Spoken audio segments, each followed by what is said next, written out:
Bueno, entonces ya estamos afilando la garganta y vamos a empezar hoy día con nuestra clase correspondiente al capítulo de virología médica, expresando los conceptos generales en primer lugar y luego las aplicaciones y los conceptos actuales y futuras de lo que constituye hoy en día los virus como agentes causales de infecciones agudas, crónicas, invasivas y de otra naturaleza que están siendo estudiados. Entonces, es un capítulo donde ustedes van a escuchar, que les va a permitir ampliar sus conocimientos. Es un capítulo muy interesante y que ustedes ya en la vida práctica van a tener muchas experiencias con estos agentes infecciosos. Van a tener muchas patologías, inclusive asociadas con algunas bacterianas, parasitarias, etc.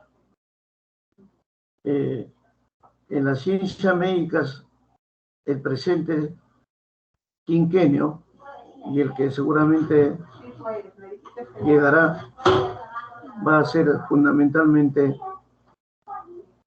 relacionado con los principios de las infecciones virales, de la genética viral, de la genética molecular, que tiene que ver con los conceptos que en el mundo se están diseminando, como vemos, por ejemplo, esta pandemia que está afectando al mundo y a nuestra región en forma especial con el grupo de los coronavirus, donde vamos a tocar también principios importantes y actuales. Bien.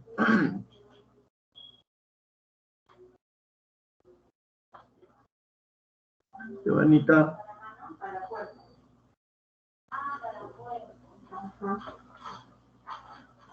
Giovanita. Sí.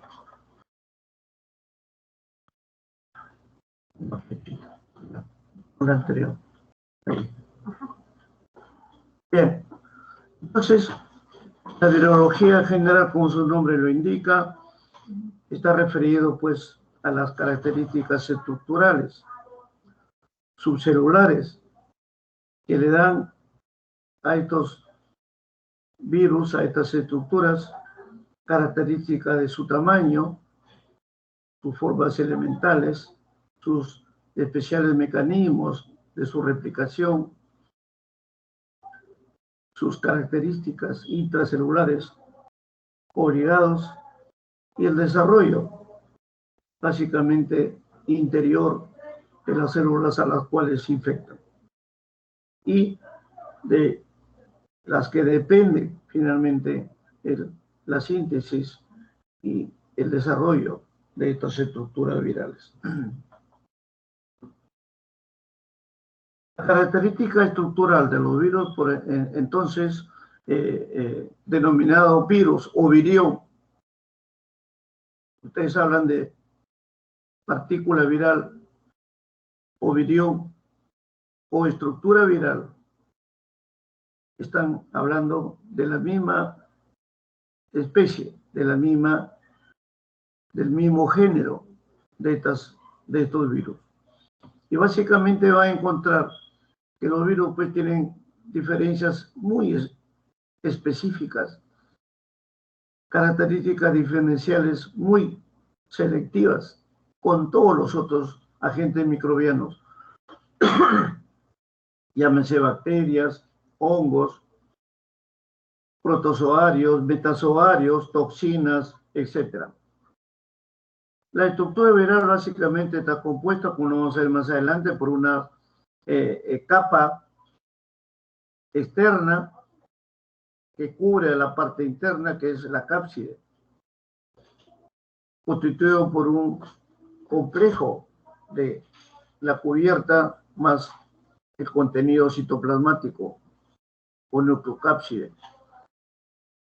Y también se le denomina en algún momento estructura combinada o nucleocápside en general. La mayoría de los virus, esta nucleocápside está rodeada a veces por una membrana lipoproteica o envoltura. En algunos virus, no en todos, como lo vamos a ver más adelante. Son los llamados virus cubiertos por una membrana externa. Y los otros que no lo poseen son los llamados virus desnudos o sin cubierta. En cuanto a su genoma, hay una diferencia fundamental que ustedes en la clínica, en la patología viral, en el diagnóstico, tienen que considerar la diferencia fundamental con todas las otras estructuras microbianas, en que su genoma de los virus está formado básicamente por un ácido nucleico, uno solo, a diferencia que todas las demás estructuras etiológicas presentan su genoma constituido por sus dos ácidos nucleicos, el ribonucleico y el desoxirribonucleico. En este caso, los virus solamente poseen una de ellos, o son RNA o son DNA. Presentan una secuencia sencilla, que es la predominante, que son los monocatenarios, o en algunos casos presentan doble cadena, que son los bicatenarios. Estos virus, generalmente los de ADN, los tipos ADN, son básicamente bicatenarios. Y los ARN son frecuentemente monocatenarios. Asimismo, también se diferencian en sus cadenas de constitución, tanto para el ARN, incluyendo sus estructuras direccionales, como son el ARN mensajero, el ARN transferencia y otras estructuras bacterianas. De ahí que ustedes van a encontrar siempre los virus, sea ARN o DNA, tanto de cadena positiva como de cadena negativa, o complementarias en algunos casos. Por ello, ustedes en toda la interrogación, en todos los determinantes de los virus, tendrán que hacer esa diferencia, como lo vamos a señalar luego.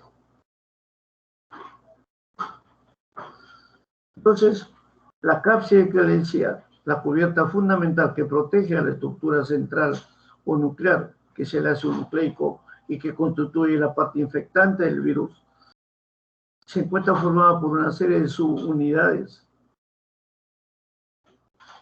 A manera de una escalera, ustedes imagínense, una escalera y los diferentes peldaños por los cuales uno se sujeta a tomar espacios.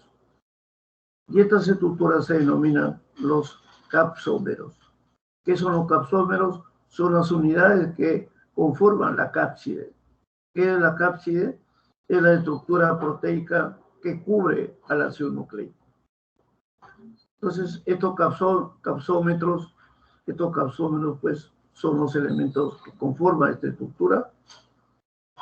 Y además, estos capsómetros están formados por una serie de subunidades proteicas, que son los llamados protámeros.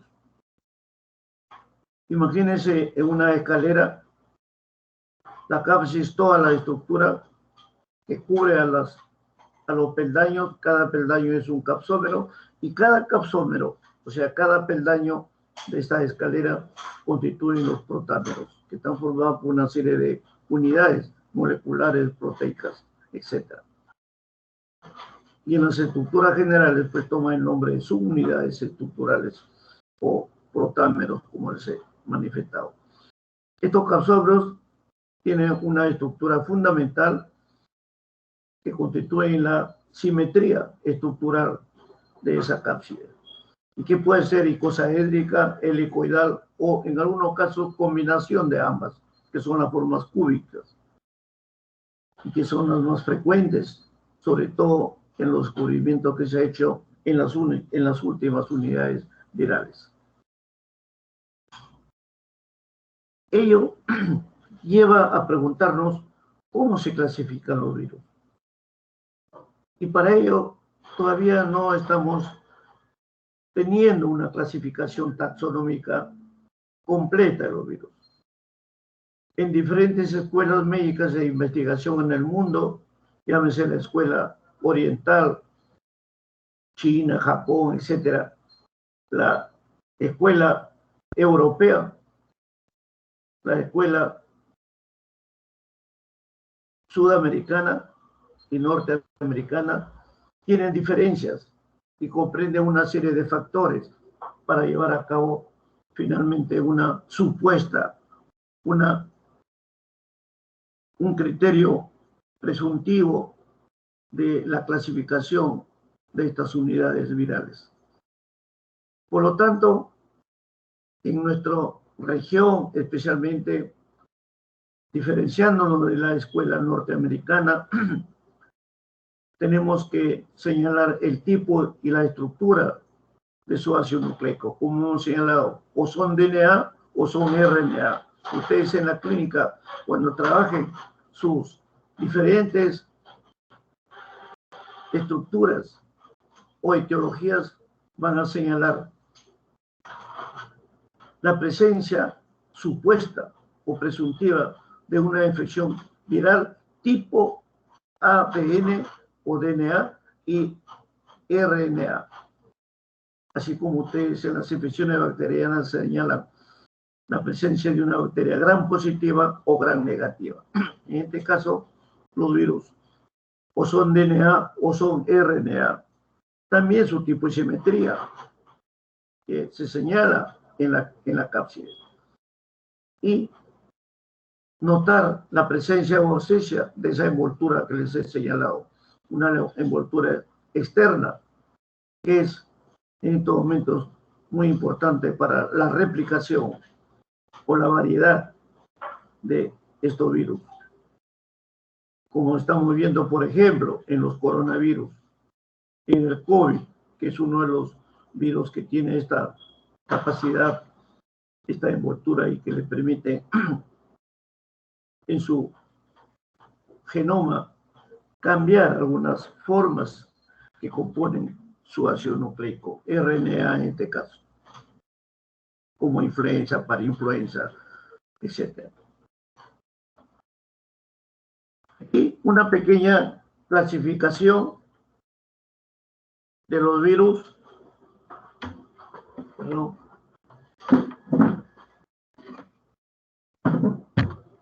para captar los ojitos secundarios.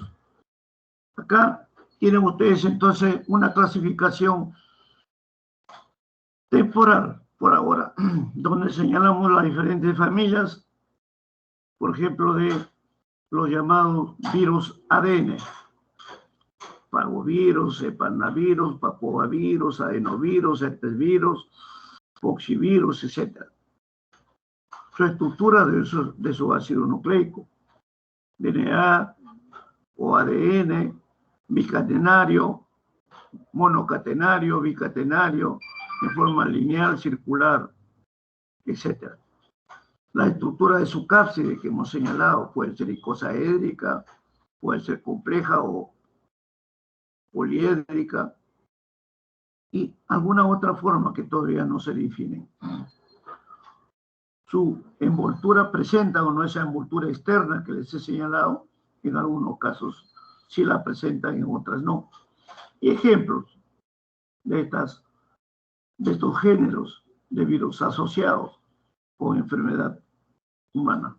Tienen los parvovirus, tienen todos los virus de la hepatitis B, de los muchos géneros que existen hoy en día, el virus de los papilomas o papilomavirus, los adenovirus, el herpes simple, otra variedad que está en desarrollo, los citomegalovirus, virus de la viruela, etc. Y ahí tienen ustedes el otro grupo que es el RNA o ARN. donde están, como vemos, un número mucho mayor de géneros y especies. Picorna, calicivirus, felovirus, flavivirus, togavirus, etcétera, en la columna que ustedes tienen en primer lugar al lado izquierdo.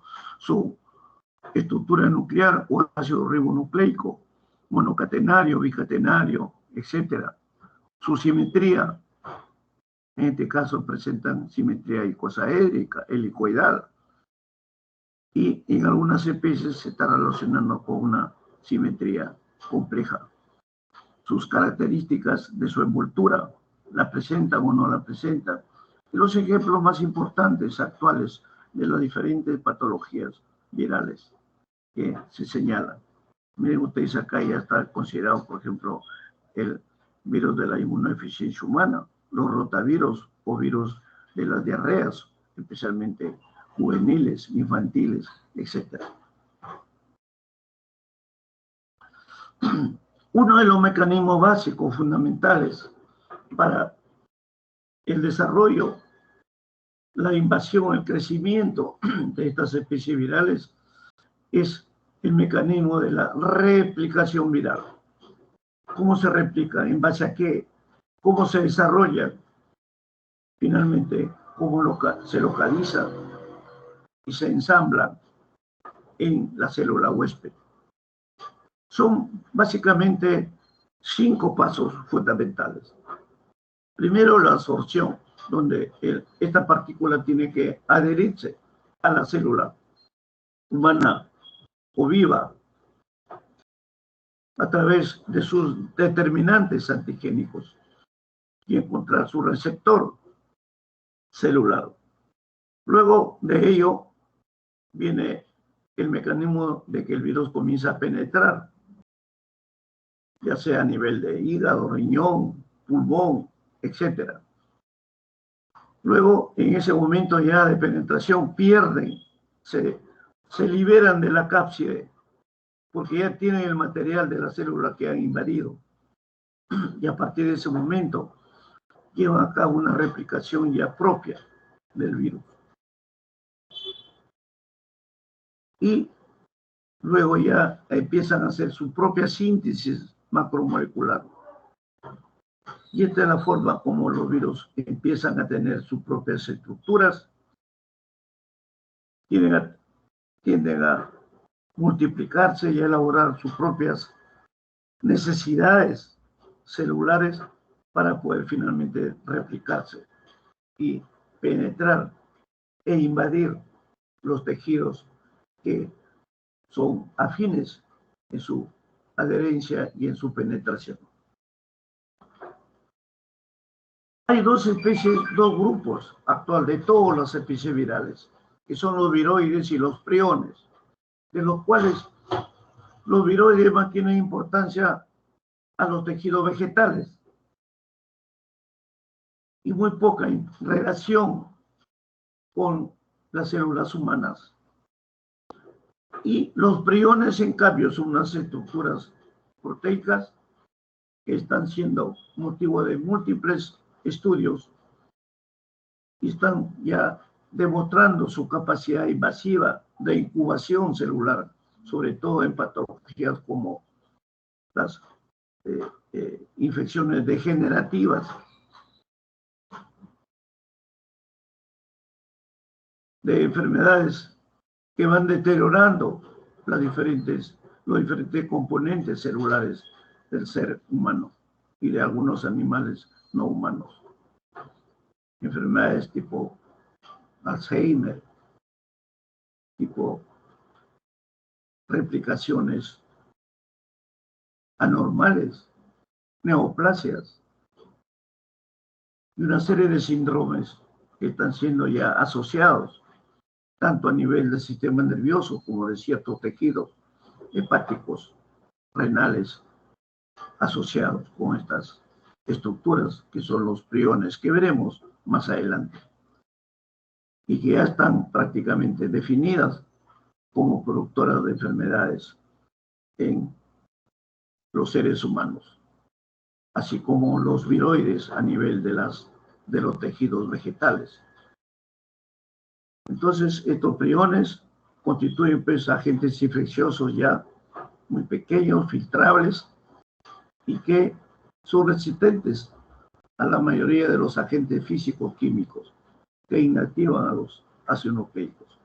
En cambio, producen cierta capacidad de resistencia a estos priones y que por ello no desarrollan una respuesta inmune específica, como sí se presenta en los otros agentes virales.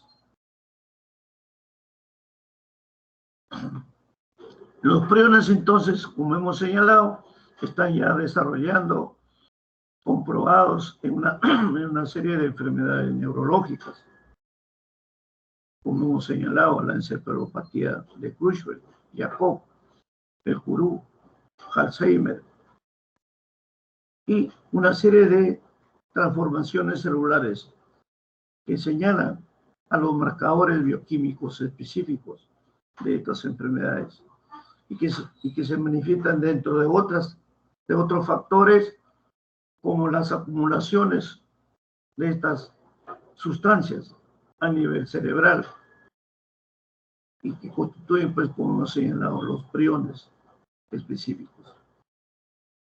Esto estaría sujeto a una codificación especial de su ácido nucleico en la célula huésped, ya que no se señala actualmente todavía la capacidad del núcleo, y si lo tienen, de estos priones.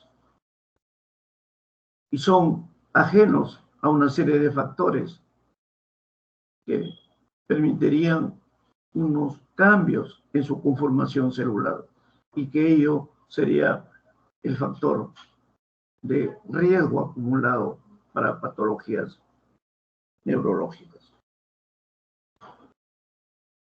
Luego tenemos otra característica que es el modelo actual de los estudios virales bacterianos en los llamados bacteriófagos o fagos, que no son sino virus que infectan, penetran en las bacterias.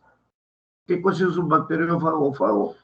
Es un virus que ha penetrado, se ha localizado en una serie de bacterias, tanto gram positivas como gram negativas. Así como también ya tenemos el concepto de los micófagos, donde una serie de virus también infectan y parasitan a los hongos, los micófagos. Entonces, todos estos virus o bacteriófagos o micófagos, etcétera, tienen pues sus modelos y sus características para multiplicarse, para replicarse en estas estructuras, en el interior de las bacterias o en el interior de los hongos, donde van a desarrollar ciclos líticos y lisogénicos, con consecuencias de transformación en estas especies, donde vamos a ver que su ciclo llamado lítico o productivo son los virus, pues, llamados virus vegetativos o sumamente virulentos, patogénicos, donde van a ser motivo de una manifestación nuclear al interior de la bacteria o del hongo, en otro caso. Y a partir de ahí, por efectos de lisis bacteriana, se van a ir produciendo, desarrollando.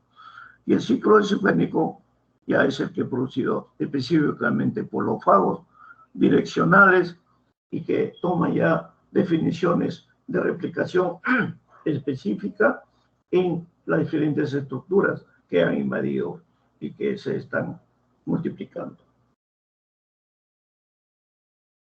Las aplicaciones prácticas de estas manifestaciones está siendo demostrado por la presencia de estos fagos, que son en su mayoría activos en las diferentes especies bacterianas. Todo ello está empleándose actualmente para la identificación, la tipificación de muchas bacterias. Por ejemplo, el fago tipo 4, que se está estudiando y determinado por la escuela de Mujerki, que es una escuela como así la escuela de Pasteur, la escuela de Koch, la escuela de Lister, etc. Y que nos está permitiendo hacer diferenciaciones en las bacterias. Por ejemplo, el Vibrio cholerae, como hemos visto, que es muy sensible a este fago tipo 4. Y las otras variedades, como el Vibrio, el Tor, como hemos visto en su momento, que es resistente a esta replicación. En algunas bacterias también se pueden presentar algunos receptores específicos para diferentes fagos, que son las replicaciones cruzadas que se dan en las diferentes variedades de estas bacterias, donde la actividad fagotípica se va a caracterizar por la replicación en las estructuras bacterianas o micóticas y con ello permitir una clasificación mucho más específica, tanto en las bacterias como en los hongos u en otras células que puedan infectar.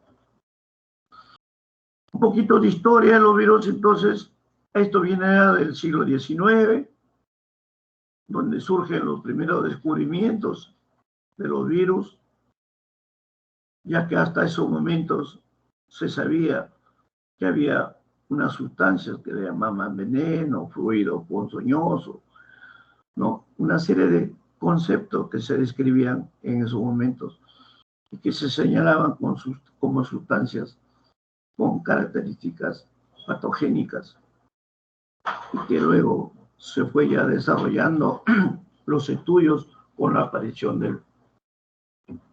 de los instrumentos capaces de poder diferenciar estas estructuras. Y así se van utilizando en el tiempo hasta llegar a la actualidad, donde se van a describir ya en forma clara y precisa las infecciones de etiología bacteriana y las infecciones de etiología viral. Todo ello entonces ya en el siglo XX el término fue adquiriendo una serie de factores que van señalando a estos virus como factores nuevos, factores específicos y que van ya asociados con diferentes enfermedades que se van caracterizando por sus estructuras, por su replicación, por su invasión, por su diseminación, etc. Y que utilizan una serie de factores externos y de la célula animal a la cual penetran para determinar finalmente sus mecanismos de replicación, su metabolismo propio que hemos señalado a partir de las sustancias que va adquiriendo en la célula que ha invadido y con ello la aparición replicativa de nuevas especies o tipos de virus.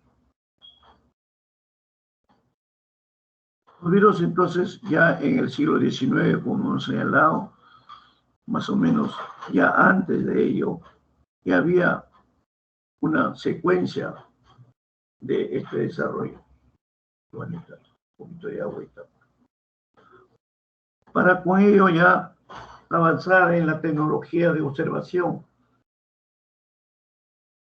como ya se tiene hoy en día el microscopio electrónico, que es el único hasta la actualidad capaz de podernos mostrar las diferentes estructuras de estos virus, con imágenes muy visibles, donde se van a observar los virus en sus diferentes manifestaciones secuenciales y que no van a permitir determinar su tipo de ácido nucleico, sus envolturas y otras estructuras que le permiten esta diferenciación con otros agentes etiológicos.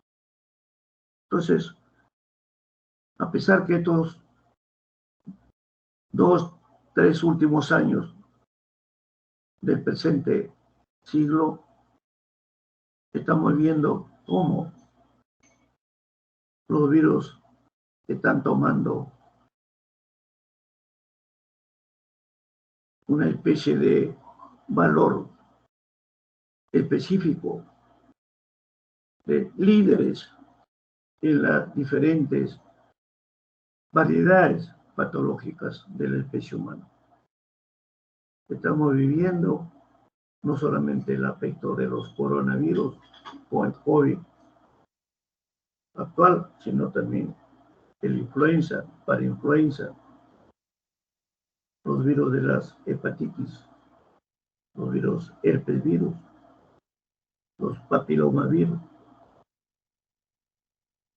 el dengue, que se está dejando un poco descuidado, sin embargo somos endémicos en muchas regiones del país. Y los virus también que se van presentando en los climas tropicales, subtropicales. Entonces, todo ello está permitiendo ir demostrando las características fisiopatológicas de las diferentes enfermedades virales, su mecanismo de transmisión, su mecanismo de replicación y toda una serie de características de estas enfermedades, haciendo referencia de los primeros años de Pasteur, de R. Koch, de Lister, de Keimanikov, un científico ruso, que es uno de los baluartes en el descubrimiento de estas estructuras virales.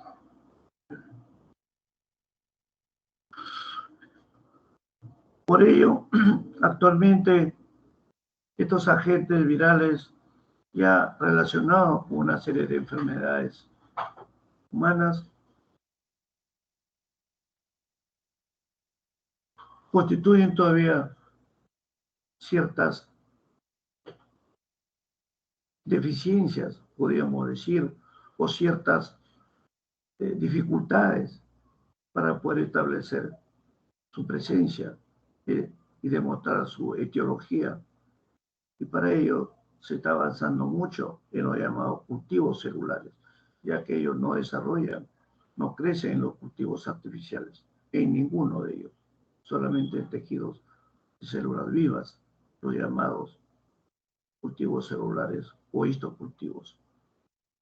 Entonces, Ivanovsky, uno de los grandes investigadores orientales, se caracterizó pues por crear, generar un medio de cultivo celular sencillo para poder aislar, en el caso, por ejemplo, del mosaico del tabaco, que fue un virus de los primeros que aparecen y que prácticamente estaba destruyendo todo el potencial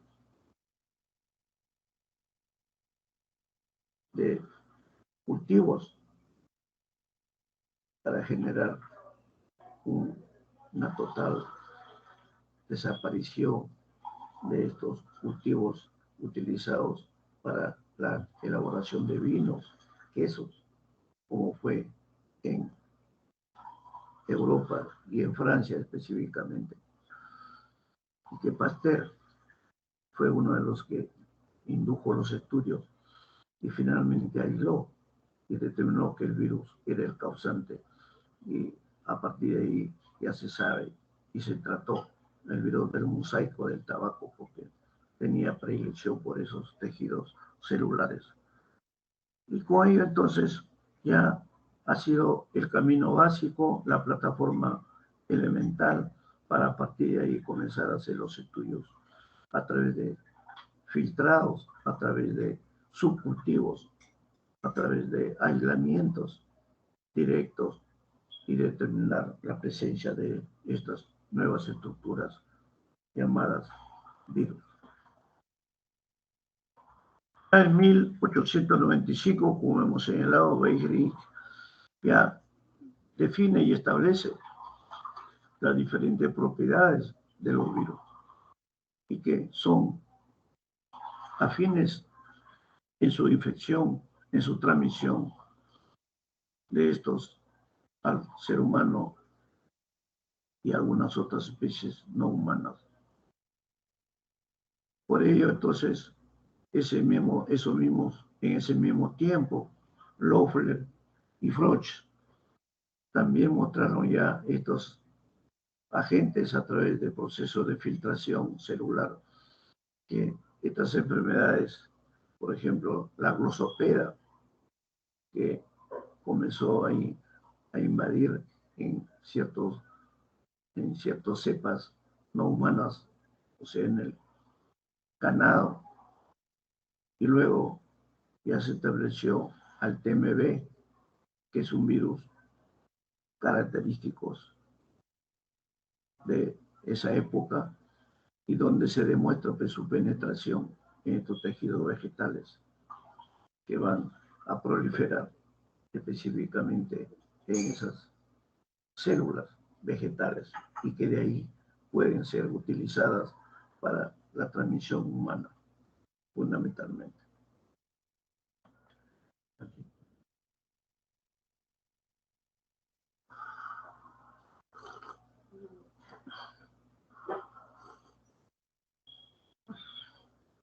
Entonces,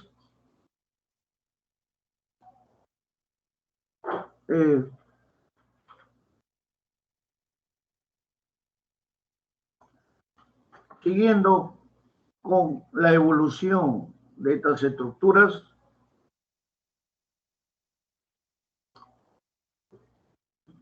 vamos señalando cómo los virus pues, se convierten ya en agentes infecciosos de enfermedades humanas.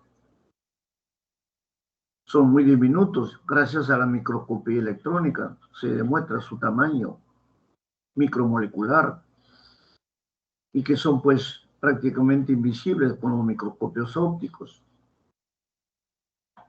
con los microscopios tanto monoculares como binoculares, y tienen la gran propiedad de atravesar los filtros que, como sabemos, en cambio, tienen capacidad de retención en las bacterias. También estas estructuras virales no son capaces de proliferar en los medios de cultivo como hemos señalado. Por ejemplo, en un hogar sauro, en un hogar sangre, en un hogar que es útil en las bacterias, para los virus no lo son. Todos ellos necesitan, pues, factores celulares o de células vivas para llevar a cabo su multiplicación. Ello ha determinado, pues, que los virus vayan evolucionando a través del tiempo, a través de las décadas subsiguientes, donde ya están conociéndose básicamente sus diferentes propiedades básicas, fundamentales, que son tres, esencialmente. Primero, que estos virus son agentes que infectan y causan enfermedades, demostrado. Su pequeño tamaño y que los hace pues invisibles al microscopio óptico en todas sus variedades y que tienen la capacidad de atravesar los filtros bacterianos y de esa manera se diferencian de los otros agentes. Y otra característica en su evolución es que no proliferan en los medios de cultivos artificiales, como hemos señalado, como sí son para las bacterias, los hongos, etc. Todas estas propiedades que son afines a las bacterias, sin embargo, son insuficientes para distinguir todas las características diferenciales de los virus. Ya en 1935, el siglo pasado, Wilson Stanley demostró pues que existían unos mecanismos simplificados para detectar algunos virus y diferenciarlos de los virus humanos. Entonces, señaló el grupo de los virus de tamaño molecular visibles para finalmente establecer sus diferencias en las características de los virus humanos.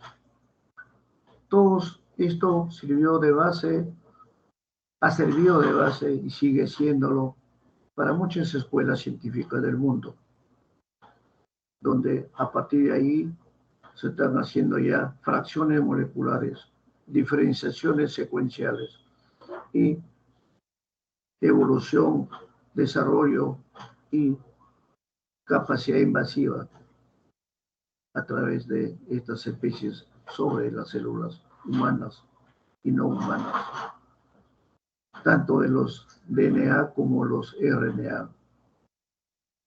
Y también está permitiendo que se diferencien las replicaciones en los virus con ácido desoxirribonucleico de los de ácido nucleico, ribonucleico específicamente.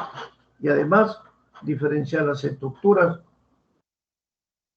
no proteicas por la presencia de algunas estructuras de tipo lipídica, de tipo de polisacáridos, fundamentalmente, especialmente en las estructuras externas de estas especies virales.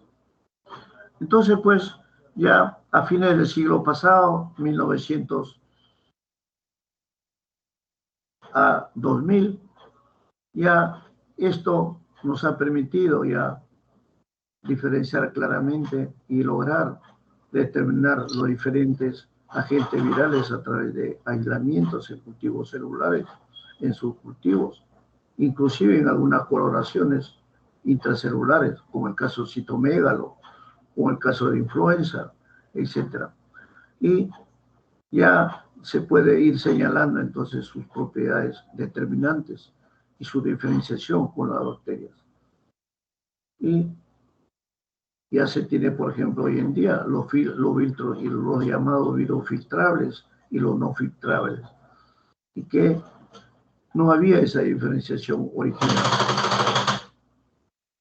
Y en estos últimos años, estos virus filtrables ya se están sometiendo a unas serie de otros instrumentos, otras propiedades determinantes para poder señalar su papel, básicamente, en la patología virales humanas.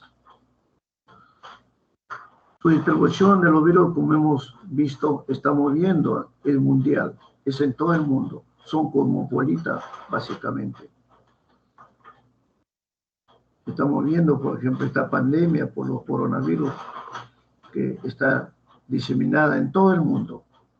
Naturalmente hay variedades en las diferentes regiones y mucho a veces se señala erróneamente y se crea un poco de pánico en la población con la creencia de que los virus producen una serie de efectos genéticos degenerativos que no lo son. Entonces tenemos que estar desde el punto de vista médico seguros de lo que ustedes van a evaluar como infección viral y la seguridad de un diagnóstico pronto y específico y ya la aplicación de sustancias antivirales y especialmente las vacunas que nos están permitiendo detener esta capacidad replicativa de los virus. Mucho se habla de la primera ola, segunda ola, tercera ola, que son modas de nombre, básicamente. Los virus, a partir de ahora, ustedes lo van a estudiar y lo van a conocer en su forma propia y específica de sus características. Los virus mutan, los virus cambian, uno más que otro, uno más rápidamente que otro. Es como el ser humano, nosotros nos cambiamos de ropa interior, exterior, todos los días. Otros lo hacen cada semana, otros lo hacen cada mes. Los virus también tienen esas características. Mutan, cambian, unos más que otros. Unos en pocos días, otros en algunos meses, otros en algunos años, dependiendo de los factores externos, climatológicos, geográficos, ecológicos y humanos. La estructura genética de un sudamericano es muy diferente a la de un europeo o de un caucásico o de uno de los Países Bajos, etc. Y ahí las diferentes razas humanas tienen rasgos específicos para adquirir estos virus. Nosotros pensamos que con una vacunación rápida tendremos prácticamente una puerta que va a permitir no abrirla fácilmente para que estos virus penetren y cambien sus estructuras fácilmente. Entonces, a partir de ahí, ya tenemos que saber y conocer su capacidad patógena y su capacidad de causar epidemias, cuáles son endémicos, cuáles no, y cuáles tienen la característica de producir una diseminación universal y crear las pandemias como estamos viendo actualmente. Todo ello va a permitir que la salud pública tome las medidas apropiadas y evitar de esa manera una serie de factores que degradan la estabilidad emocional de la raza humana, que trastornan sus capacidades económicas, culturales, sociales, educacionales, etc.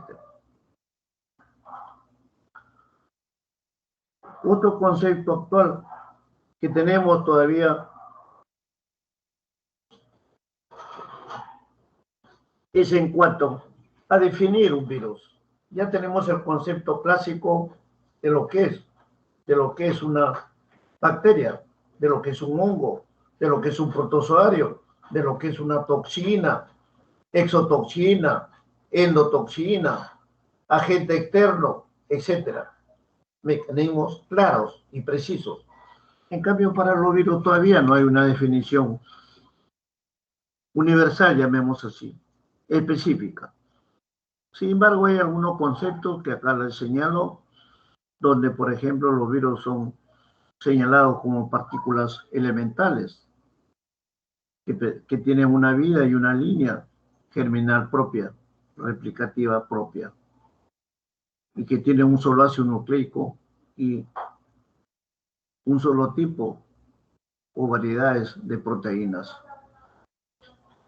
Son parásitos absolutos y son los responsables de infecciones causantes de enfermedades generalizadas, invasivas, inclusive neoplásicas en muchos casos de su evolución.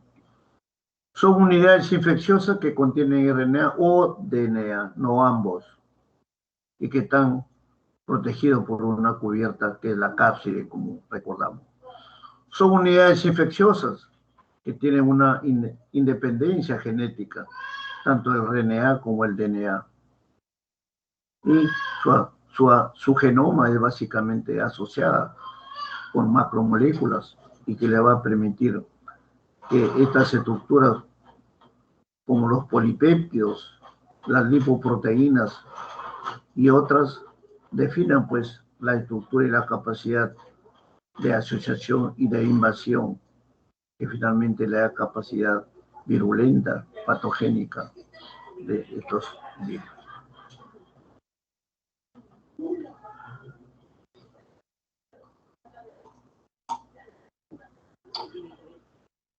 También hay otras definiciones que se dan en muchos espacios del mundo. Por ejemplo, señalan que un virus es un pequeño paquete, o es un paquete compuesto por proteínas o lipoproteínas.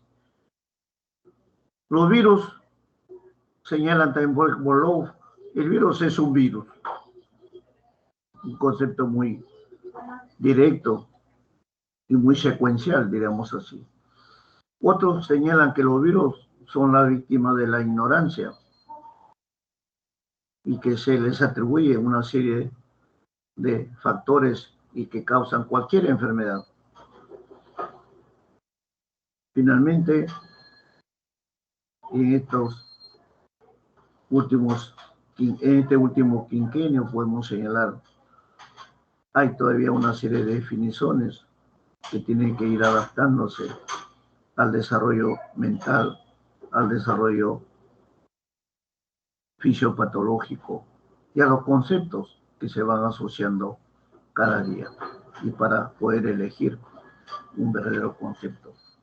Nosotros señalamos, por ejemplo, que el virus es una estructura bioquímica compleja. Eso sería nuestro concepto.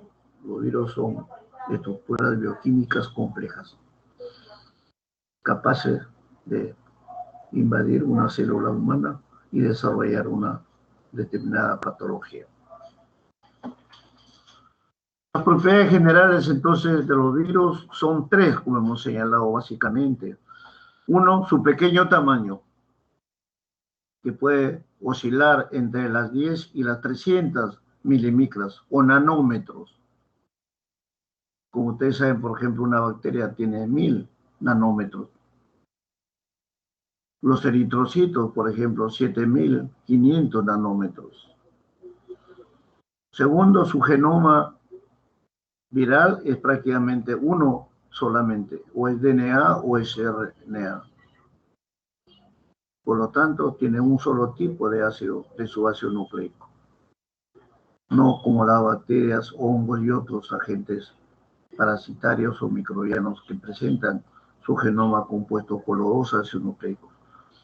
Y los virus son metabólicamente inertes, o sea, no tienen la capacidad propia metabólica que pueden desarrollar sus propias capacidades de energías, ya que el virus depende de una célula humana a la cual, o animal no humana, a la cual penetra, se adhiere, se absorbe y se tipifica a ese nivel. Y a partir de ahí se puede multiplicar, se puede desarrollar.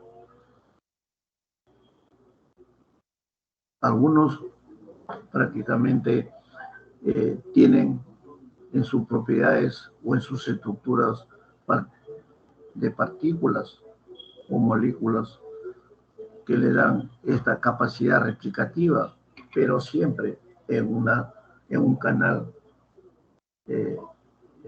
tisular, humano o no humano específicamente. Acá tenemos una estructura típica de lo que es actualmente un virus. Miren, en la parte A tienen el virus que no tiene las características de los virus en general llamado DNA o RNA. Acá tienen, por ejemplo, la estructura elemental de un virión, donde ustedes ven ahí la nucleocápside, que es la unión de la cápside con el centro o núcleo del ácido nucleico. Tienen ustedes además, hay unas estructuras externas que son los capsómeros, que cubren a la parte central. Entonces, cápside y núcleo forman lo que es la nucleocápside. En la parte B tienen ustedes además de la nucleocápside una estructura lipídica donde se encuentra la proteína matriz, que es uno de los elementos que cambia frecuentemente. La parte externa, donde tiene los factores receptores universales o receptores específicos para las variedades de otros tipos de especies virales. Esa envoltura lipídica le va a permitir tener cierta capacidad replicativa, ya que va a ser base para la protección de los agentes destructivos físico-químicos externos de la nueva proteína viral. Acá otra forma para demostrarles lo que son los virus llamados desnudos y los que presentan la cubierta. Como miren, por el lado izquierdo está el núcleo, como señalado, con diferentes simetrías, y luego la cápside, como usted decía, la que protege al ácido nucleico. Y en algunos casos hemos visto cómo presenta algunos picos, que no son sino unas prolongaciones de la base superficial y que constituyen actualmente los llamados peplos, constituidos por una subunidad que son los peplómeros, y que se les atribuyen características replicativas de la modificación o de otras estructuras características. Y en la parte B tienen ustedes el virus con una cubierta de más que hemos señalado, pero siempre presenta algunos picos, como hemos visto, que son los peplómeros, sobre la proteína matriz a nivel de esta cubierta externa. Y finalmente en la parte central tienen ustedes la nucleocápside, que es la cápside y el ácido nucleico, que toman diferentes formas cilíndricas, helicoidal, icosaédrica, etc. Acá tienen algunos ejemplos de las diferentes estructuras miradas al microscopio, observadas al microscopio electrónico.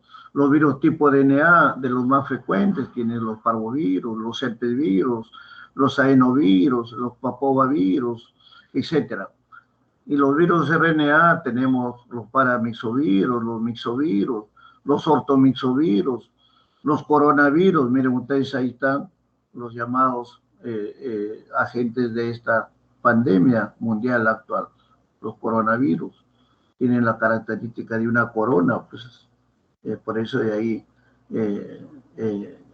lo señalan y lo denominan por ello, con una estela brillante, con unas estructuras circulares que le permiten el molde de una corona.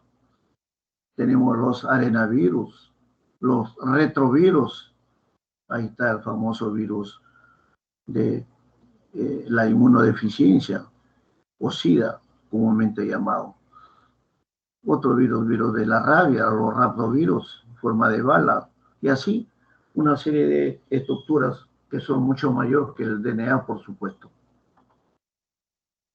Acá tienen la estructura del virión, o estructura viral o virión, y su actividad biológica fundamental. Tenemos la nucleocápside que hemos señalado, la unión del núcleo con su cápside. Este núcleo puede ser ADN o ARN, y la cápside es 100% proteína. A nivel de la nucleocápside, tenemos que desarrolla una información genética y es el factor de infectividad. ¿Cuál es el factor de infectividad o de infecciosa? ¿Cuál es la partícula? El nucleoide. Él es el que va a producir la replicación y finalmente la invasión y todas las características patogénicas de una enfermedad propiamente viral. La cápside, que son proteínas, cumplen la función de protección del nucleoide, como hemos visto, permiten la unión a los receptores celulares específicos durante el proceso de la invasión y la presencia o ausencia señalan de los determinantes antigénicos. Los que presentan envoltura, que son lipoproteína, lipopolisacárido, van a hacer la protección del nucleoide, también tienen esa función, y la unión a receptores celulares, y que le van a permitir el desarrollo final de estas estructuras sobre la célula huésped. Acá tienen una serie de virus y diferenciarlo con las diferentes células, componentes de otras estructuras. Hay el tipo de ácido nucleico, bien claro, ustedes tienen que diferenciarlo siempre, que son o DNA o RNA. Nunca tienen las dos. En cambio, la célula no viral, la célula humana y de otros elementos microbianos tienen los dos, DNA y RNA. Proteínas, en algunos casos los virus sí presentan, en otros no. En cambio, la célula, como sabemos, bacteriana, humana, presentan numerosas paquetes o estructuras de proteínas. La membrana lipoproteínica hemos señalado en algunos virus, y en cambio en todas las demás células sí presentan. La presencia de ribosomas generalmente no están presentes en los virus, pero sí en las otras células no virales. Las mitocondrias también están ausentes en los virus, pero sabemos que están presentes en todas las células, especialmente eucariotas. La presencia de enzimas, a veces tienen algunos virus y otros generalmente no. Ejemplo, por ejemplo, el virus de SIDA o retrovirus, tiene usted la retrotranscriptasa, que es una enzima importante para la multiplicación y la diferenciación y la replicación recíproca de el ácido desoxirribonucleico finalmente a ácido ribonucleico, que es el componente nuclear básico de los retrovirus. Y también otros virus, coronavirus, arenavirus, que tienen pues algunos componentes de variabilidad en la replicación de estas especies. Algunas diferencias de los virus con las bacterias que hemos visto, los micoplasmas, las clamidias y las riquezas, que comprenden los grupos no virales. Las clamidias y las riquezas, hasta hace unos 8 a 10 años, todavía se clasificaban dentro del grupo de los agentes paravirales. Sin embargo, estudios intensos, profundos, han determinado que tanto las clamidias como las riquezas y los micoplasmas ya estén considerados dentro de la taxonomía bacteriana, dentro de las clasificaciones y especies bacterianas. Entonces ahí vemos el cuadro de diferencias entre los virus con la riqueza, las clamidias, los micoplasmas y las bacterias específicamente. La presencia de ácido nucleico, todos como ustedes ven, los virus tienen uno solamente de ellos. Y en todo lo demás tienen ambas estructuras.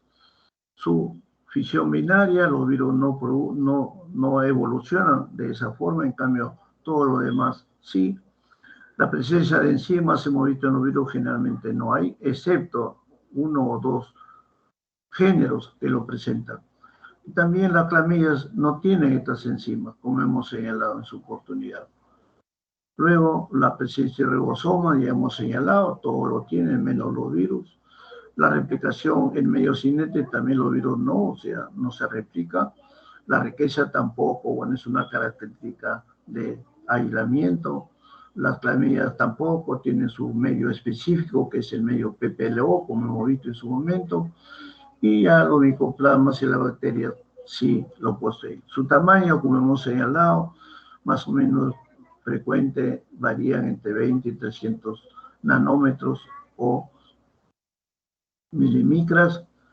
Las riquezas, una milimicra, ¿no? Y así las clamidias, más o menos 300 milimicras o nanómetros, los micoplasmas y las bacterias, como hemos señalado, entre 0.7 a 10 milimicras, que son de mayor tamaño.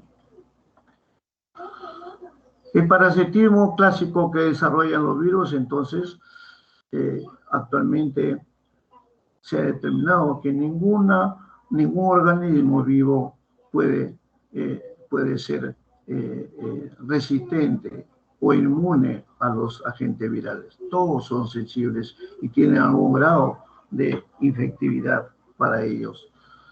También existen pues algunos virus que producen transformación celular, o sea, neoplasias, ¿no? Neoplasia tejido, y ya están determinados que producen ciertos tipos de cáncer, algunas especies virales, especialmente el virus del grupo de los herpesvirus, de los virus oncogénicos que se están clasificando actualmente con estas características. Y el parasitismo, entonces, los virus, pues, es evidente, ¿no?, que se hace a través de los mecanismos genéticos, de su genotipo específico que presenta en su estructura central. Y de esa forma tiene la capacidad de transformación, ¿no?, de estas estructuras que van a llevarle a una partícula netamente de funciones bioquímicas, generando estructuras nuevas y generando procesos metabólicos y que finalmente le van a dar la capacidad patógena, la capacidad invasiva, la capacidad replicativa en nuevos estratos celulares y producir transformaciones malignas en algunos casos. Entonces, también esto podemos señalar que estas características van asociadas con una serie de bases biogenéticas en estas estructuras virales, donde se tiene referencias, se estudia a nivel de las estructuras biológicas y genéticas que se relacionan con las características esenciales de estas estructuras virales. Todos los virus pues, tienen una estructura muy diferente a todas las demás estructuras microbianas, como señalado, tanto por su tamaño, tanto por su replicación, tanto por su multiplicación y su aislamiento. También todos los virus, en su gran mayoría, van a depender de las diferentes funciones fisiológicas y biológicas de la célula huésped. Y por ello son difíciles, son complicadas en desarrollar una capacidad de destrucción en el campo médico. Sin embargo, estos procesos de los diferentes ciclos que constituyen la replicación de estos virus pueden determinar que finalmente que se tenga ya muchas líneas de terapia antiviral. Todo ello hace en base a la construcción pues, de una serie de factores de identificación, como son, por ejemplo, que se reduce la necesidad en los diferentes procesos de replicación en todas las subunidades de sus evoluciones. Van a ser favorecidos por una serie de cambios, lo que se denomina el autoensamblaje genético a nivel de su estructura.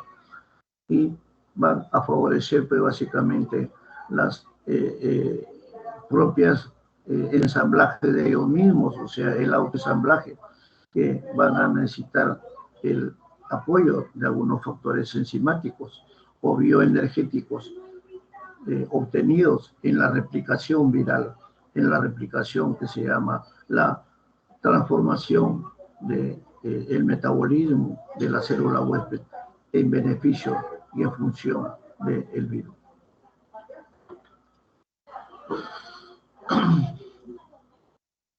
Sabemos entonces que las diferentes estructuras de los virus van a ser agentes de una serie de enfermedades que se van originando en el transcurso de la vida de un ser humano, tanto a nivel individual, grupal, ¿no?, dependiendo de las concentraciones de los factores de riesgo, factores determinantes para alcanzar estos niveles patogénicos. También debemos señalar que es muy importante al desarrollar ustedes la evolución patogénica de una infección viral, tener todas las disposiciones diferenciales para que ustedes puedan enfocar su estudio específicamente de una infección viral o no viral. Acá algunas características de los virus actuales y otros agentes, como hemos señalado, los virus, el viroide, el virusoide y el prión. En cuanto a su ácido nucleico, ven ustedes, pero el prión, un interrogante, no sé no se conoce actualmente su ácido nucleico, si es RNA, DNA, pero se señala que es una proteína, pero no está todavía determinada. La presencia del cápside, todos los virus tienen, el viroide y el virusoide no lo tienen, en cambio el prión todavía no se determina, como repito. Se ha logrado aislar una proteína que sería la causante de esta característica patógena. La envoltura no presenta tanto los priones como los virusoides ni los viroides. Y los virus en algunos casos sí presentan y en otros no, como señalado, esa envoltura externa, básicamente. Y finalmente el agente patógeno, todos son patógenos específicamente determinados en la actualidad, relacionados con infecciones invasivas en ser humano y en algunas especies o géneros no humanos. Estos virus, al momento que son consentidos, logran invadir y afectar a las células huéspedes, básicamente van a producir tres alteraciones o tres efectos en ellas. Primero, pueden producir la muerte celular, donde la infección de estos virus son letales, son irreversibles, y va a producir básicamente la destrucción de la célula huésped, produciendo un efecto citopático letal, básicamente, irreversible. Van a producir una transformación celular, donde la célula huésped no es destruida, no muere la célula huésped, pero es transformada en sus diferentes características y pueden ser obtenidas o pueden ser transformadas en células malignas, lo que es hoy día las llamadas neoplasias o células cancerosas. Y la otra produce una infección latente, donde el virus prácticamente experimenta un largo periodo de incubación en la célula huésped, como una actividad progresiva, latente. Eso lo estamos viendo en una serie de enfermedades de transformación celular a nivel del sistema nervioso, donde, por ejemplo, Alzheimer y otras enfermedades que se caracterizan por la prolongación y su aparición después de muchos años, generalmente a partir de los 50 para adelante, es donde se van presentando las primeras manifestaciones de transformación celular y que determinan a veces procesos ya irreversibles. Aquí una conclusión de las diferentes etapas del ciclo de crecimiento de los virus. Ahí tienen ustedes primero la adherencia y la penetración en la unión de las células precursoras, el desdoblamiento del genoma viral, o sea, la liberación de la cápside. Luego viene ya la síntesis, van sintetizando su propio RNA, empezando por el ácido ribonucleico mensajero temprano, el primero en sintetizarse. Luego ya viene la síntesis de las demás estructuras, proteínas, su medio de replicación de su genoma. Con ello se van produciendo ya la síntesis de RNA mensajero, como hemos señalado, pero ya la segunda etapa, que es el ácido ribonucleico mensajero tardío. También con ello se van formando las proteínas pausadamente, y las enzima de la proteína viral finalmente, que va a ensamblarse con la patogenia viral y con ello ya producir finalmente ese ensamblaje con características propias virales, liberar de nuevas especies virales o viriones de la célula invadida, de la célula a la cual se han adherido, y salir al medio ambiente como nuevas unidades, subunidades de naturaleza viral específicamente. Acá los esquemas tanto de los virus DNA como RNA, para que ustedes vean todo el mecanismo que se lleva durante la replicación, durante la penetración, la adherencia, la multiplicación, la síntesis de sus diferentes estructuras virales, con o sin ayuda de algunos factores enzimáticos, y de esa manera producir el ciclo final en la liberación de nuevas unidades ya de tipo viral.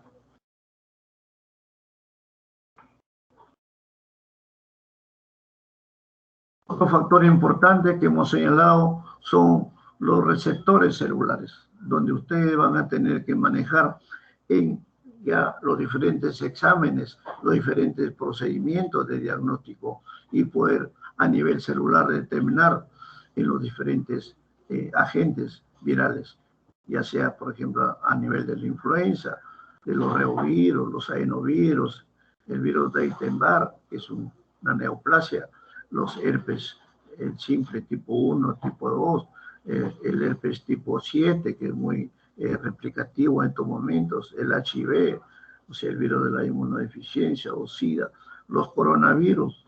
Ahí está también el famoso grupo actual que está produciendo la pandemia en el mundo.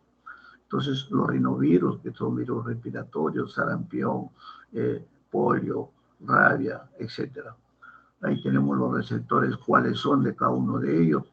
Por ejemplo, en influenza tenemos el ácido ciálico, en Epstein-Barr, las integrinas superficiales, a nivel del herpes, etcétera, sulfato de heparina, a nivel del HIV, los C4, o sea, los linfocitos C4, no los C8. El virus del SIDA solamente afecta a los virus tipo 4, no a los T8. Los coronavirus también a los linfocitos 4, los rinovirus y todos los demás que estamos señalando para ver cuáles son sus receptores fundamentales.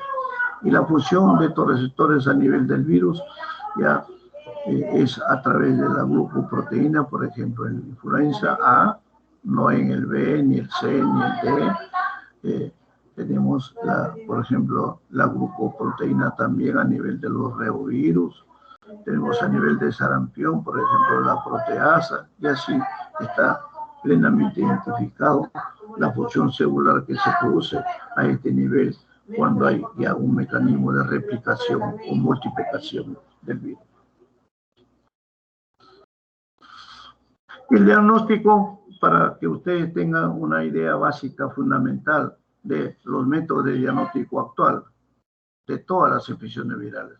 Tenemos las técnicas microscópicas, que con el microscopio óptico, solamente para observar el efecto a través de algunas coloraciones, no el virus en sí, sino algunos efectos de transformación que se puede observar con el microscopio electrónico, básicamente, donde se puede demostrar las estructuras fenotípicas, genéticas del virus.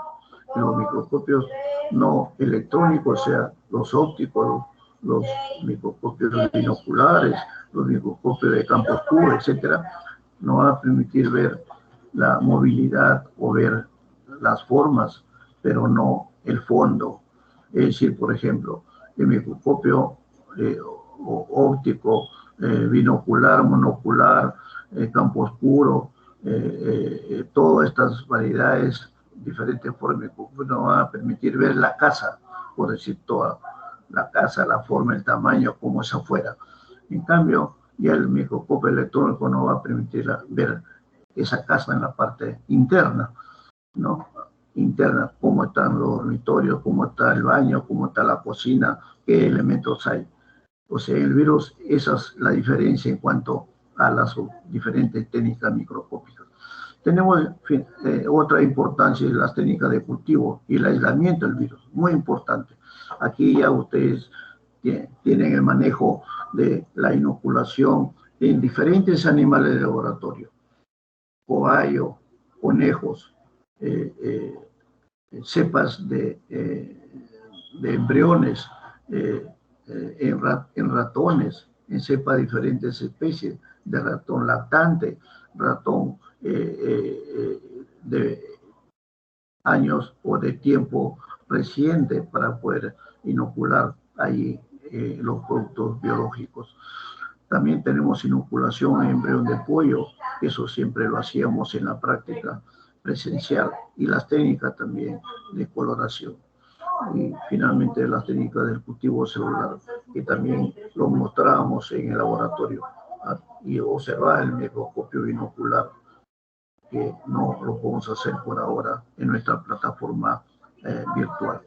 Y las diferentes técnicas serológicas o inmunológicas que ustedes lo tienen ya hoy en día, como son la reacción de fijación de complemento, el método de radioinmunoensayo, directo o indirecto, el método de ELISA, el inmunoblock para el caso de SIDA, la hemaglutinación e inhibición de la hemaglutinación, y finalmente las diferentes técnicas de hibridación, de transformación genética, las pruebas moleculares que ya están vigentes y son utilizadas, naturalmente con algunas dificultades económicas, que no se puede aplicar todavía como un diagnóstico de rutina o un diagnóstico permanente. Y otras técnicas que se están haciendo a nivel genético, a nivel molecular, para poder obtener un diagnóstico rápido, para poder inmediatamente tomar las medidas terapéuticas correspondientes. Los virus, como hemos señalado, es básicamente actualmente utilizado para el aislamiento del virus, ya con tiempo sumamente rápido. En nuestra época, de hace muchos años atrás, se hacía pues el diagnóstico, por ejemplo, del virus de la hepatitis, y el resultado pues nos entregaban después de 20, 30 días, y muchas veces ya el paciente no estaba, ya había tomado su camino final. Entonces los diagnósticos eran muy tardíos y a veces no eran convincentes para poder determinar si era o no la causa de la muerte de un paciente o de una enfermedad replicativa grave. Entonces todo esto ya permitió hoy en día el desarrollo de muchos aspectos de aislamiento que se van a permitir la identificación de la multiplicación, la cuantificación y la determinación de las diferentes propiedades biológicas, bioquímicas y moleculares de las diferentes especialidades. Los cultivos celulares pueden ser primarios, pueden ser secundarios o finalmente los cultivos celulares estables, que son los más utilizados actualmente. Los histocultivos, como hemos señalado, ya consiste pues en el desarrollo sobre estos cultivos de células vivas que ya están hoy día permanentes en cuanto a su capacidad para poder sembrar ahí los productos patológicos, biológicos sensibles o posibles de su aislamiento. Entonces ya vienen preparados en ampollas, donde a partir de ahí se disemina en cultivos celulares EPTA2, cultivos de embrión, de pollo, cultivos monocultivos de células humanas o de células neoplásicas. A partir de ahí se siembra estas muestras y se logra aislar finalmente las características coloniales de los virus. Todo esto lo hacíamos en nuestras prácticas presenciales y que ahora lo determinarán, lo explicarán en forma mucho más amplia en sus respectivos grupos de tareas de práctica con sus respectivos jefes docentes de grupo. Entonces todo esto nos va a permitir hoy en día ya hacer un estudio rápido y con bastante sensibilidad y especificidad si es o no una especificidad la causa de estas patógenos. Ahí tienen ustedes, por ejemplo, el embrión de pollo que lo hacíamos en la práctica con huevos embrionados entre 8 y 12 días de evolución y se hacía la inoculación del producto a través de una jeringa y una aguja especial a nivel de la cámara amniótica, la cámara corioalantoidea, la alantoidea o el saco vitelino. Allí lo hacíamos en la práctica con nuestro ovoscopio, que es un instrumento específico para hacer la inoculación previa identificación del embrión que esté vivo, que esté viable y que sea, pues, tenga las condiciones para poder aislar. Finalmente, después de 24, 48, 72 horas, se hacía la cosecha del embrión, se sacaba la membrana que hemos inoculado, amniótica, alantoidea, y se procesaba a la identificación del virus con la presencia de unas colonias características blanquecinas impregnadas, desarrolladas en estos tejidos que se ha inoculado. Entonces, las vías para inoculación, que también lo hacemos en nuestros laboratorios, y que consistían en aplicar, ahí está señalado en la gráfica, ya sea a nivel de membrana coelantoidea, amniótica, helicoidal, etc.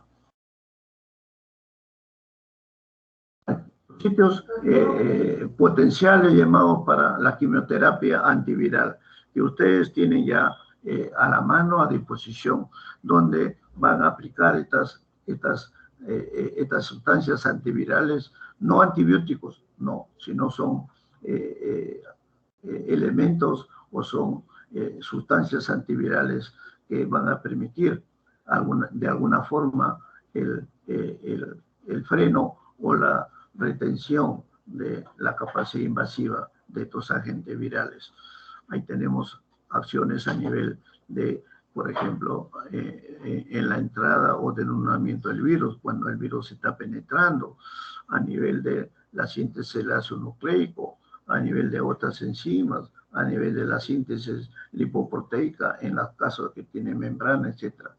Los medicamentos antivirales eficaces, tenemos ustedes ahí la amantadina, la nimantadina, el aciclovir, el ganciclovir, el aciclovir les puedo decir de que fue uno de los primeros antivirales. El Vira-A, que señala la capacidad de transformación, de retención, de acción positiva en cuanto a la síntesis de las nucleicos, tanto RNA como DNA. Y así tienen ustedes todos otros elementos antivirales, otros que están en investigación todavía, el interferón, por ejemplo, y la metiltesazona, que se está recomendando inclusive su aplicación en algunos casos de las infecciones por los coronavirus, otros que están en fase de experimental, en cepas de animales de laboratorio, otros que están en fase de investigación, que están permitiendo realizar, pues, esta presencia de estos agentes. Y ahí tienen, por ejemplo, la amantadina, la rimantadina, ¿no? El saranaviral, el aciclovir, etcétera, que están actuando sobre influenza A, influenza B, el virus sincitial respiratorio, el HCV, el HSV, el BZB y todas estas otras sustancias que van a permitir de alguna u otra forma tener un efecto antiviral específico. Siguiendo hay una lista de los diferentes agentes antivirales y su capacidad o su acción de su mecanismo sobre las células infectadas y el espectro sobre cuál virus. Por ejemplo, estos sobre a nivel la cicloburina y todas estas estructuras, estos nombres que están allí, estos agentes básicamente están siendo trabajados para su aplicación en el HIV, o sea, el virus de la inmunotransferencia humana. El HIV, tanto tipo 1, tipo 2, como el tipo 3, que ya está identificándose plenamente. Y nosotros también de HIV tenemos nuevos agentes, ¿no?, que se están señalando ya como efectos positivos. Y hay otros también, finalmente, como son, que van a actuar sobre la acción de la síntesis proteica y de otras estructuras para poder trabajar efectivamente el interferón, la ribofulina y todas otras sustancias que se están tratando actualmente. Y como última actividad científica tenemos ya la evolución y ya casi la aplicación de un nuevo antiviral a nivel para los coronavirus actuales, que están en fase experimental ya casi definida y que pronto seguramente ya saldrá al mercado farmacéutico para poder ser expendido y aplicado con el criterio médico respectivo esta nueva estructura antiviral. Ahora los virus señalados ya que producen diferentes tipos de infecciones virales, de enfermedades virales. Ustedes verán las llamadas infecciones locales, infecciones virales locales, donde hay lesiones celulares o la multiplicación de los virus que solamente van a actuar a nivel focal. Las infecciones ocultas, ya hemos señalado, en todas las infecciones, especialmente del sistema nervioso, con unas acciones citolíticas y con una serie de otras características que ustedes tienen que determinar a través de la sintomatología, a través del estudio clínico, a través de la fisiopatología evolutiva y finalmente la comprobación con el diagnóstico celular molecular.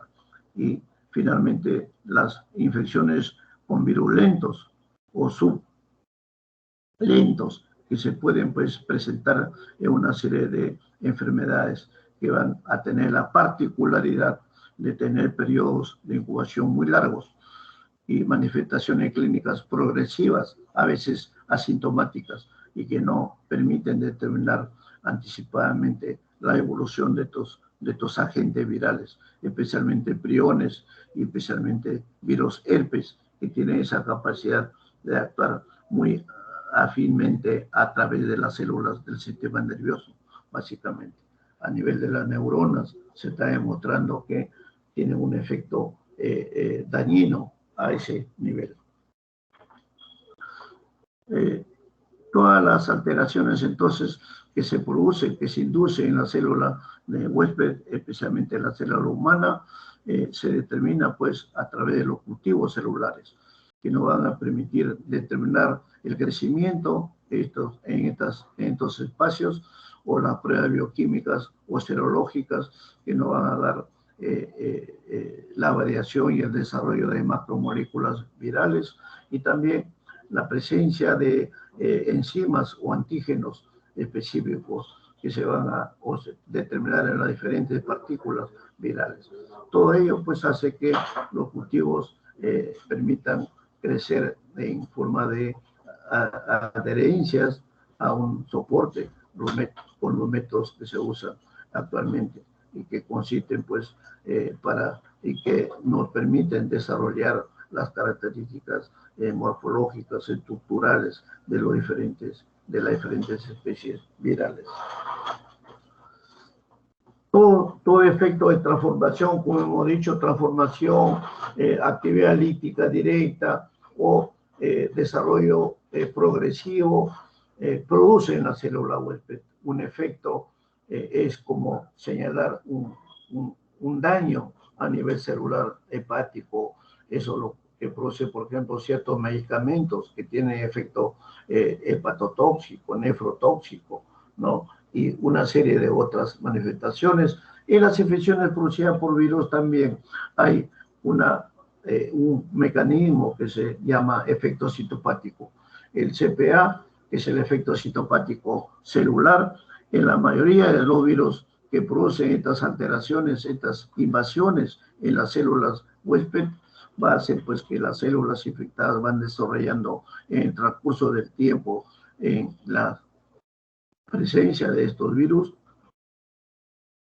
una serie de cambios, transformaciones en sus morfologías, en sus estructuras, que se van a manifestar por una serie de cambios y una serie de modificaciones en la célula.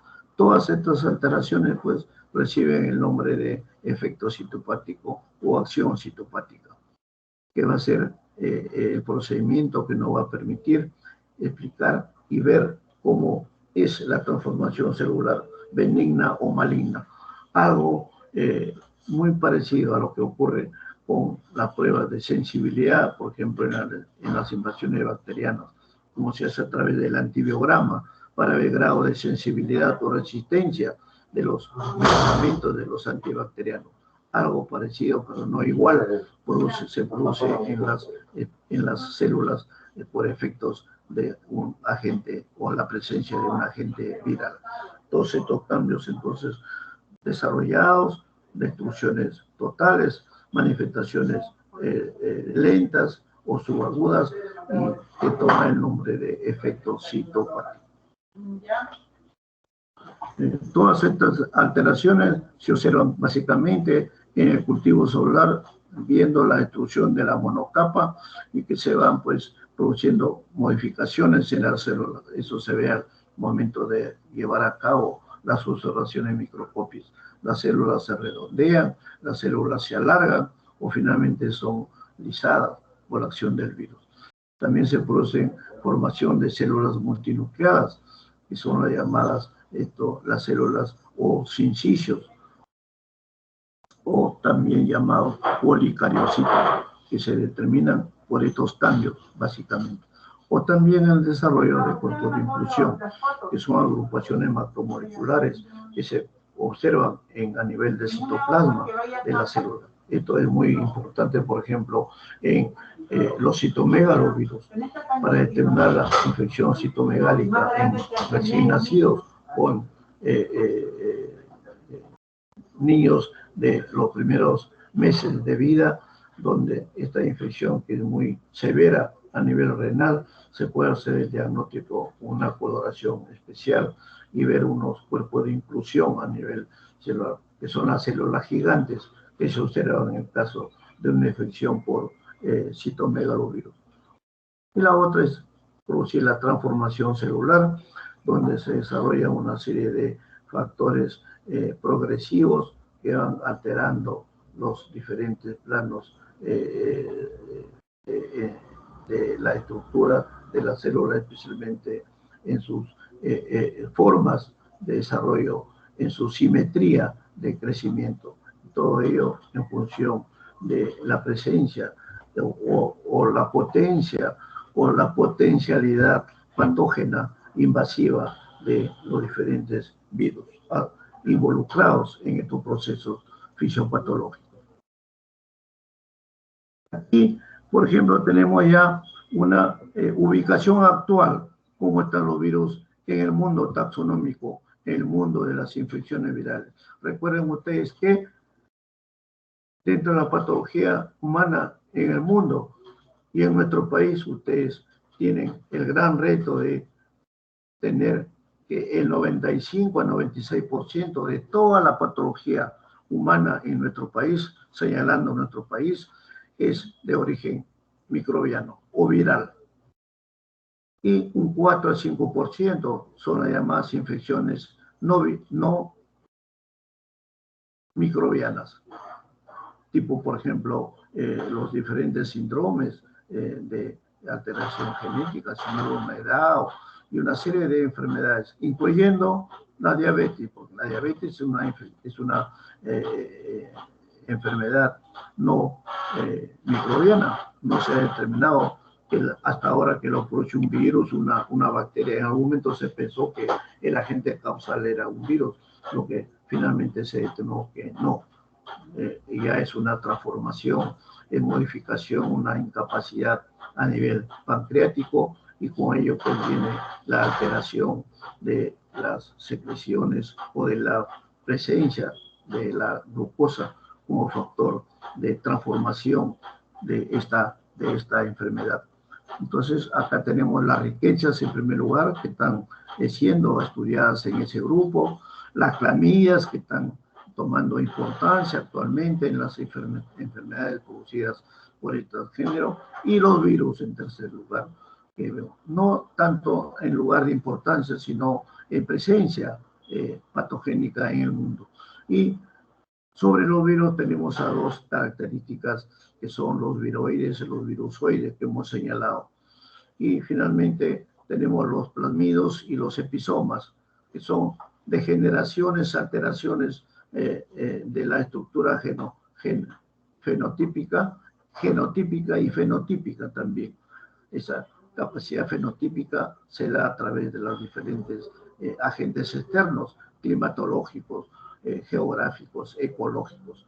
Y finalmente tenemos la presencia de estos transposones como consecuencia de estas alteraciones biogenéticas que lleva a ubicar a estas estructuras como factores determinantes en algunas enfermedades relacionadas con los virus, básicamente.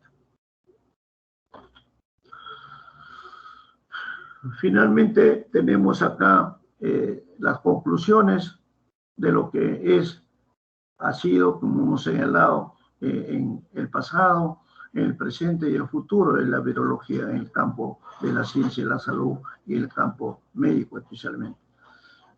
Como en toda ciencia biológica, ya sea experimental o presencial o virtual, en cualquiera de sus formas, siempre se ha visto pues y se va a ver que todas las técnicas moleculares actuales y todas las procedimientos de la ingeniería genética, de la manipulación genética, se está haciendo pues a niveles muy altos en cuanto a la presencia de estas estructuras virales.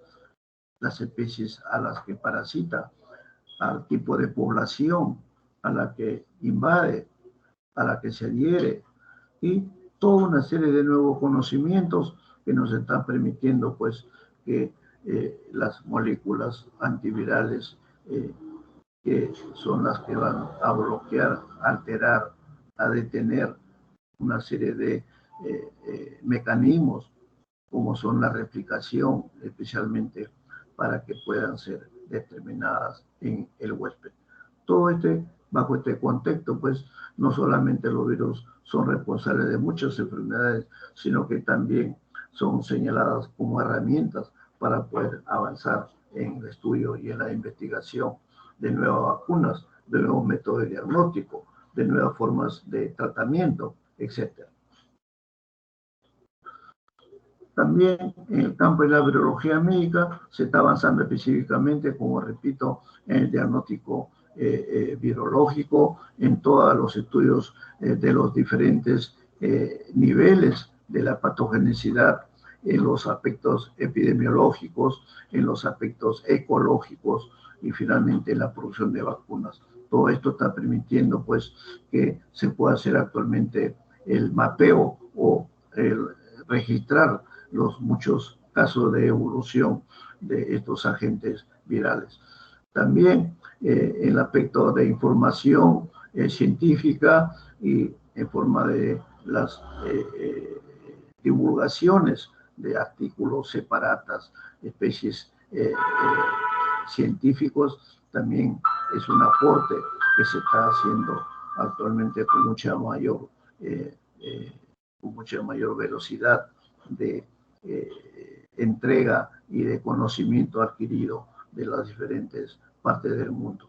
Sin embargo, aquí hay que tener mucho cuidado con las informaciones vía internet o vía informaciones que hay mucha ignorancia todavía en la transmisión de conocimientos y que no son en la mayoría de veces verdaderas informaciones científicas con soporte científico y que a nivel de la ciencia de la salud y en forma especial a nivel médico no constituyen un aporte sino un deterioro de las informaciones científicas. Así que hay que ser muy cuidadosos, muy celosos en cuanto a adquirir y divulgar estos conocimientos. Por lo tanto, ustedes en esta etapa de estudiantes deben pues tener en cuenta todos estos procedimientos para que sus conocimientos, sus formaciones básicas y aplicadas le den a ustedes la verdadera formación en su vocación y en su desarrollo posterior para la profesión médica. Tengan en cuenta que actualmente términos como hibridación molecular, sondas genéticas, manipulación genética, expresión genética en las diferentes estructuras virales ya deben ser para ustedes términos muy respetables y muy importantes en su literatura de incremento en su conocimiento. Entonces, esto ya hemos señalado, pues, en antes es un cuadro donde expresamos nuestra satisfacción por un lado y nuestra preocupación por otro, de que esta ciencia, este conocimiento de la infectología y especialmente de las de naturaleza viral, sea pues constituya un reto para las nuevas generaciones de científicos, de las nuevas generaciones de profesionales de la salud, de la medicina, para poder aportar no solamente en el diagnóstico, en el tratamiento, sino en las diferentes actividades científicas que puedan permitir un verdadero desarrollo profesional integral, humana, social y científica de todos nuestros estudiantes médicos del futuro.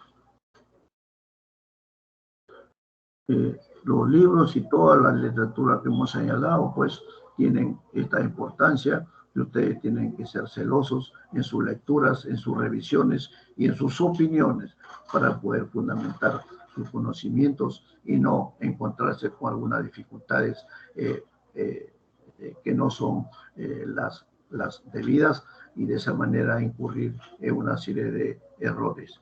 Tengan en cuenta ustedes que de sus conocimientos, de sus procedimientos, de su ética profesional, depende la vida de un ser humano, depende el bienestar de un ser humano, depende la forma de evitar complicaciones y otras alteraciones que puedan ser negativas para el ser humano.